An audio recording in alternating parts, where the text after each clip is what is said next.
It is January 2nd, 2026, and I have begun the process of pulling the rear subframe and transmission, transaxle, and torque tube on this car. Getting underneath here, if you look, I suspect that this torque tube is in bad need of a rebuild.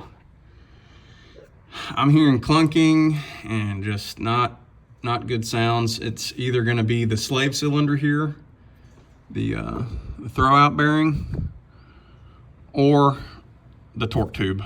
I think it's the torque tube because you can feel it in the shifter. And once I depress the clutch and the torque tube stops spinning, the sound and the feeling completely stops. And then as soon as I release the clutch, it comes back.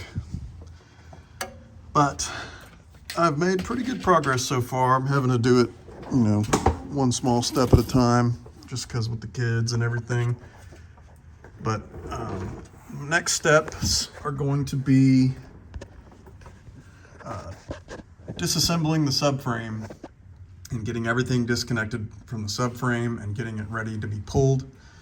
There's 2 brake lines above the transmission that I will have to disconnect. They're up there somewhere, right there. Let me see. Bingo, right there. The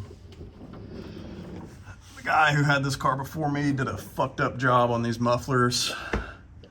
So I'm gonna go ahead and pull all that shit out of there. I'll come over here on both sides, take the top bolts out of the control arm, the shock. I'm going to pop the CV axles out of the transmission. They're held in with just a snap ring, or not a snap ring, a retention ring. So those can just pop out. And then, once the brake lines are disconnected and I got the electronics all disconnected, I'll be able to lower the subframe with a jack and get it out of the way.